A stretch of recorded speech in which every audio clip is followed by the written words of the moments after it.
Hello again. Another video from a walk-in wardrobe, which is obviously bordering on the ridiculous. Fruit sellers, fraudsters, money exchangers, opportunists, rogues and rascals are the usual assortment of fractious folk who mercilessly hound and harass you through the narrow and inescapable channel that represents a border crossing. Add grumpy guards, inefficient systems, often with triplicate or even quadruple check-in, and a good ration of rudeness, then even an experienced traveller can be stretched to the limit, as people surround you closer than cling film. However, the crossing from Western Sahara to Mauritania presented a different challenge. 2 miles of no man's land, but apparently every man's tip.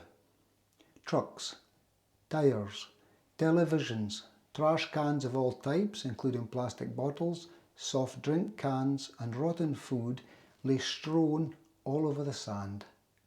The only thing missing was tarmac.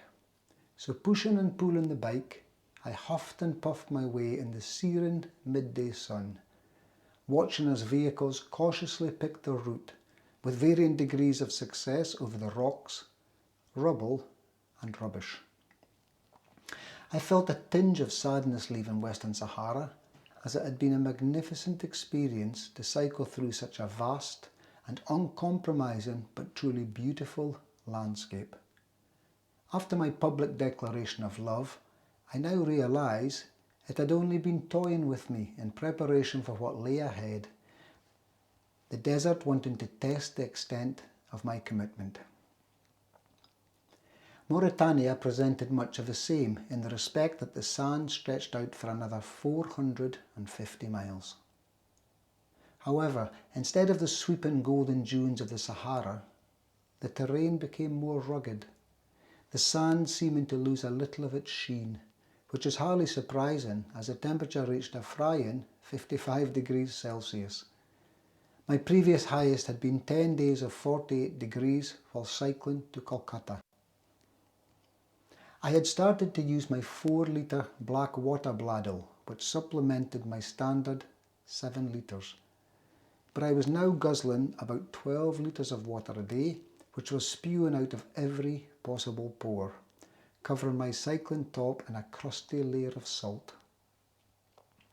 Fortunately, I had managed to procure numerous packets of electrolytes, rehydration salts, after somehow persuading a pharmacist to show me half the stock of his shop, as I lamented my lack of language skills. I also popped a daily vitamin pill to cope with the added physical demands of pedaling through a furnace. I zipped up my top, pulled down my bandana and slapped sunscreen over my naked nose, lips and legs, finding humour in the fact that the temperature was now higher than the 50+ protection I was applying.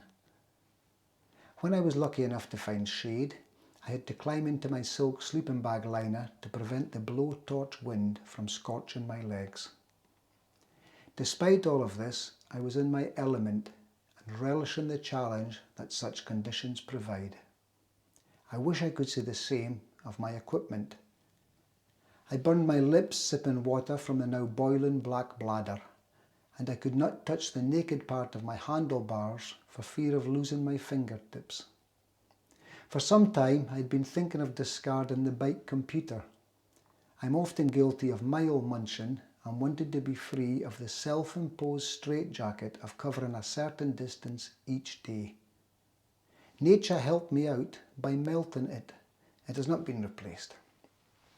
The lens of my camera would only show face after 2 hefty whacks, which presumably dislodged the lurking grains of sand. The mobile phone gave up the ghost, with the screen now as faint as one. To complete the cycle, my miniature MP3 player decided it had endured enough torture from my soaking wet torso and down tools too. You could see the honeymoon period of the mirage had passed, and it was now down to the simple nuts and bolts of biking. Just how I like it. And I hope you like this.